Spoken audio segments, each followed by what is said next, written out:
Hello, my name is Derek Landin, otherwise known as the Aerialist, and I'm doing a video interview for the Freestyle Forum. One of the questions that was asked to me is, when did I get my start with Nunchaku, and then when did I get my start with Freestyle Nunchaku? Well, I'd say my history with Nunchaku would start about 1982.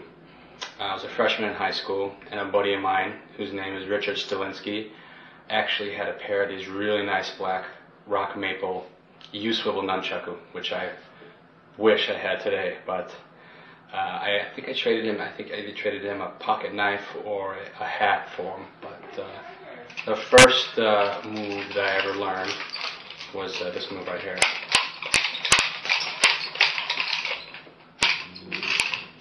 And in 1985, my freshman year at Southern Illinois University, I learned this move, which everybody calls the wrist roll or the hand roll. And then in 1987, which was my junior year at Arizona State University, I learned how to do an aerial. And the first aerial I learned how to do was the inverted aerial.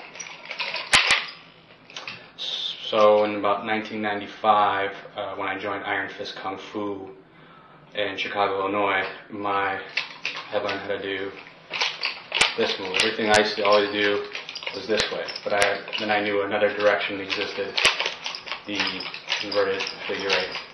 So that's when my technique really took off, in my opinion. I've always been a freestylist. I mean, ever since the start. There wasn't anything organized as far as the internet. It wasn't around in the 80s. So I would consider myself a freestylist first. And then when I joined the Iron Fist Kung Fu in 95, they helped me as far as technique. I learned how to do stances and learned about weapon speed and hand speed combinations. And so I think my technique really, my interest in Nunchaku really took off after 1995. So another question that was asked to me is, what makes you keep swinging nunchucks? I don't know, I guess I wouldn't call it an addiction, but I would probably call it, I guess Damien Romero put it best. He said that he's a nunchaku enthusiast and I'm a nunchaku fanatic. So, because I get into all aspects of nunchaku, not just the physical swinging of it, but, the historical perspective and the philosophy and all the shapes and sizes of the nunchaku, and, all that. It's just it's a whole culture for me, and it's just something I enjoy. I guess I kind of call it a hobby. So I think that's the reason why I keep doing it. How much longer I'm going to do it, I don't know. I guess as long as my body can take it. I guess there'll be a beginning and an end as far as being able to do it physically, but hopefully I'll be able to do it for a few more years. So the third question that was asked me was that I have a very unique style, and who are my influences. Now I think that's a very nice compliment, saying that, Anthony telling me that I have a very unique style, and I appreciate it. It's a nice compliment, but I wouldn't say I have a unique style. I just have a lot of nunchaku time to practice, to be able to mix in a lot of the moves and to break down the techniques. I've just had a lot of experience.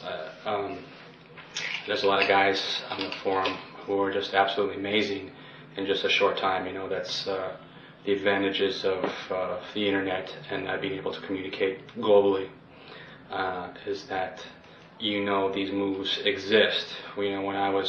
When I was growing up and I was doing nunchaku, I never knew that you could do the wheel, or I never knew you could do the thumb spin and the finger spin. I just found that out later from learning on the web. So who are my influences?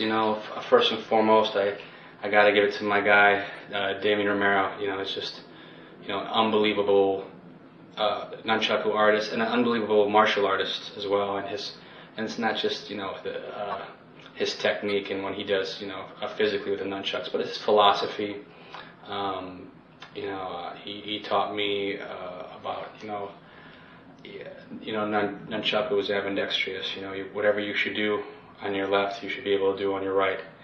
And when you know that, when you learn how to do that, I think you definitely improve as not only a martial artist, but a freestyle martial artist as well.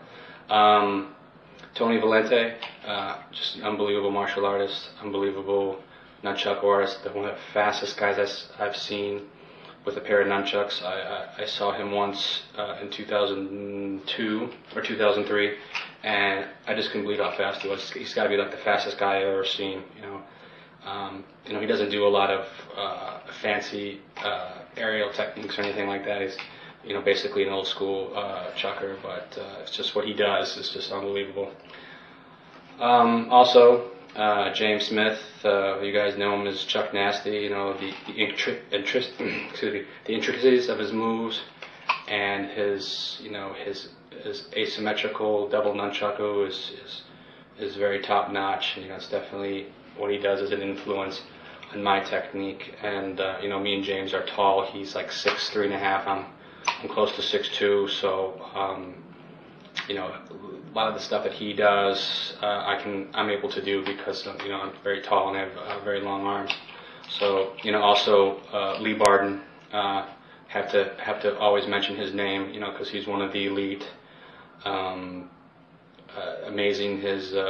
Also amazing martial artist, and just total old school nunchaku fanatics. Someone I definitely admire. A guy has his own style, has his own technique, and it's pretty amazing. If one of the questions also is if I were to give any advice to any of the up-and-coming freestyle nunchaku artists out there, you can give a lot of advice, you can give tips. I think really the most important thing is be aware of your nunchaku lines. Kind of keep the nunchaku out in front of your body a little bit more. A lot of people, myself included, make the, kind of when they get tired, their elbows dip down like this. It's kind of better to have the nunchaku out here, have your lines out here, have them established here. So when your arms get stronger and you have that lateral strength in your arms, which is very important, you're stabilizing muscles, then you could bring it down. You should start outwards first and then come down. I think that's something that's very important. It also keeps you from getting injured. When you do horizontal movements like this, be very careful, about hitting yourself in the head. What goes vertical can go horizontal as well. You got to be very careful, because you're not looking. Well, I don't look in a mirror, but if you're not looking in the mirror, you really can't see the nunchuck. It's out of your line of sight sometimes. So you just want to be careful and not get hurt. So that's the important thing for most, is just be careful and not get injured, because when you break a finger or you rip your nail off, it's you miss weeks and weeks of practice. So if that was like the main advice to give all the up and coming out there. Also, the kind of instrument that you use is important. There's many shapes and sizes of nunchaku out there. Me, I'm old school. I like to use swivels. I like exotic hardwood, and I like them tapered. Not saying that any of the other nunchakus are not good enough for practice, but these are the kind that I like. And when I started out, when I was a newbie, I had a pair of pretty decent sized and weight nunchucks. A lot of people think that they have to start off with foam rubber ones. I would do foam rubber only if I was in somebody else's house and there was a lot of breakables around, or there were people in close proximity, but if you trust your technique, you shouldn't worry about stuff like that. So, okay, thank you, bye.